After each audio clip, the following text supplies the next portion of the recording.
Déjame decirte algo que puede incomodarte. Creer en Dios no significa que confíes en Él, y esta confusión ha producido una fe débil, frustrada y agotada. Hoy millones dicen creer en Dios, creen que existe, creen que es poderoso, creen que Jesús murió y resucitó, pero al mismo tiempo viven con ansiedad, control, miedo, como si todo dependiera de ellos. Y aquí surge una pregunta incómoda. ¿Realmente confiamos en Dios o solo creemos en Él? Creer es aceptar una verdad, confiar es descansar en una persona. Puedes creer que una silla existe, pero solo confías en ella cuando te sientas. Y muchos hacen esto con Dios, creer en que Él es real, pero no descansan en Él. Oran, pero controlan. Predican fe, pero viven como si todo dependiera de su esfuerzo. El problema no es que no creamos suficiente. El problema es que seguimos confiando en nosotros mismos. Confiamos en nuestra disciplina, en nuestro conocimiento, en nuestra experiencia espiritual. Y cuando fallamos, nos frustramos porque nunca aprendimos a depender.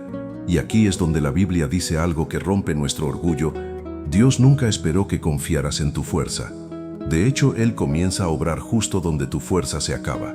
En el siguiente punto vamos a enfrentar una verdad todavía más profunda. La debilidad humana no es el problema, es el punto de partida. Bloque 2. La debilidad que Dios no rechaza. La mayoría de las personas piensa que la debilidad es el problema, pero la Biblia enseña exactamente lo contrario. Nuestra debilidad no detiene a Dios. Nuestra autosuficiencia sí. Dios nunca diseñó la vida cristiana para ser vivida con fuerza humana. Nunca. Desde el inicio la fe fue dependencia, no capacidad, no disciplina perfecta, no control. Por eso la Escritura no dice, cuando éramos fuertes, Cristo murió por nosotros. Dice, cuando éramos débiles. La debilidad revela algo incómodo, que no somos suficientes. Y eso choca con todo lo que nos enseñaron. Nos dijeron que teníamos que mejorar, ser más constantes, ser más firmes, ser más espirituales. Pero el Evangelio no empieza con lo que tú haces, empieza con lo que no puedes hacer. Muchos se alejan de Dios cuando fallan, porque creen que decepcionaron a Dios. Pero Dios no se decepciona de tu debilidad, Él ya la conocía. Lo que sí confronta a Dios es que sigas intentando sostenerte solo, porque mientras confíes en tu fuerza, no aprenderás a depender de la suya. La debilidad no es una vergüenza espiritual, es una invitación a dejar de actuar y empezar a descansar. La fe no es resistir más, es rendirse mejor. Y aquí aparece uno de los errores más peligrosos en la vida cristiana, creer que agradamos a Dios por nuestro esfuerzo. En el siguiente bloque vamos a hablar de la trampa del autoesfuerzo espiritual y por qué termina agotando a tantos creyentes sinceros. Bloque 3. La trampa del esfuerzo propio. Aquí es donde muchos cristianos sinceros se están agotando. No porque amen poco a Dios, sino porque están intentando agradarlo con su propio esfuerzo. Y eso tarde o temprano siempre colapsa. El esfuerzo humano nunca fue el motor de la vida cristiana. Nunca. Sin embargo, muchos viven como si Dios los aceptara más, cuando oran más, cuando fallan menos, cuando se esfuerzan más, y sin darse cuenta, cambian la gracia por rendimiento espiritual. El problema del esfuerzo propio no es que sea malo, es que se vuelve un sustituto de la confianza. Ya no descansamos en lo que Cristo hizo, descansamos en lo que nosotros estamos haciendo. Y cuando fallamos, aparece la culpa, la frustración, el cansancio espiritual.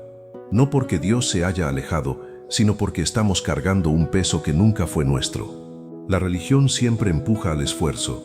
El Evangelio siempre invita al descanso. La religión dice, haz más. Cristo dice, ya está hecho. Y cuando mezclamos ambos mensajes, terminamos agotados, confundidos y vacíos. El esfuerzo no te sostiene, solo la gracia lo hace. La obediencia verdadera nace del descanso, no del miedo a fallar. Pero hay algo aún más peligroso que el esfuerzo, cuando el esfuerzo se disfraza de espiritualidad y se convierte en orgullo. En el siguiente bloque vamos a hablar de una fe que parece madura, pero en realidad confía más en sí misma que en Dios. Bloque 4. El orgullo espiritual que no se nota. Hay un tipo de orgullo que no se ve, no grita, no presume, pero es uno de los más peligrosos en la vida espiritual. El orgullo espiritual no siempre se manifiesta como soberbia. Muchas veces se manifiesta como autosuficiencia. Es cuando sabes Biblia, cuando tienes experiencia, cuando ya has pasado por mucho y sin darte cuenta, empiezas a confiar más en tu trayectoria que en la gracia. Este orgullo es difícil de detectar porque parece madurez. Hablas bien, aconsejas bien, disciernes bien, pero internamente ya no dependes, ya no descansas. Has reemplazado la fe viva por fórmulas, hábitos y experiencia pasada. El peligro no es crecer espiritualmente, el peligro es confiar en ese crecimiento. Porque cuando confías en tu experiencia, dejas de orar con dependencia, dejas de escuchar con humildad, dejas de temblar delante de Dios. Y una fe sin temblor no es confianza, es control. Dios no se opone al débil, se opone al autosuficiente. La gracia fluye donde hay dependencia, pero se detiene donde hay orgullo. Entonces surge una pregunta honesta. ¿Qué hacemos cuando descubrimos que hemos confiado mal? ¿Cómo se ve una respuesta correcta delante de Dios?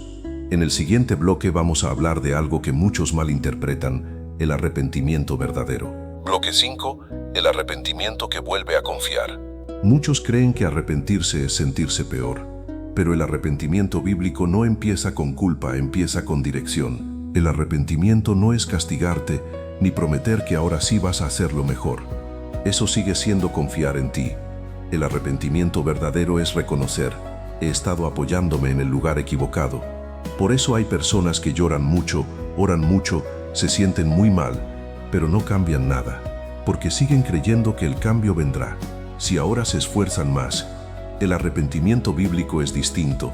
No se trata de hacer más, sino de volver a confiar, volver a depender, volver a descansar, no volver a prometer, no volver a controlar. Cuando la Biblia habla de arrepentimiento, habla de un cambio de mente, un giro del corazón. El arrepentimiento no restaura por tu esfuerzo, restaura porque te devuelve a la gracia. Dios no te pide que limpies tu vida, para luego recibirte. Te recibe y esa gracia es la que transforma. Entonces, todo esto nos lleva a una última verdad. Si creer no es confiar, si la debilidad es el punto de partida, si el esfuerzo agota y el orgullo nos engaña, ¿dónde queda nuestra seguridad? El cierre de este mensaje nos lleva al centro de todo, Cristo como el único fundamento. Después de todo lo que hemos dicho, hay una verdad que lo sostiene todo. Cristo no es una ayuda para tu fe, Cristo es el fundamento de tu fe. El Evangelio no gira alrededor de cuánto confías, sino de en quién confías.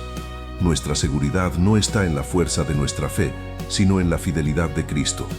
Por eso, cuando todo falla, cuando el esfuerzo se acaba, cuando la disciplina no alcanza, Cristo permanece. Muchos viven intentando sostener su vida espiritual, como si caminar con Dios fuera un equilibrio frágil. Pero la Biblia presenta otra imagen. No somos nosotros los que sostenemos a Cristo, es Cristo quien nos sostiene a nosotros. Y esa es la diferencia entre ansiedad y descanso. Si tu paz depende de tu constancia, vivirás inquieto. Si tu paz depende de Cristo, puedes descansar incluso en tu debilidad. Eso no produce pasividad, produce gratitud. Y la obediencia que nace de la gratitud es la única que permanece. Creer no es confiar. Confiar es descansar. Y descansar no es abandonar, es entregarse.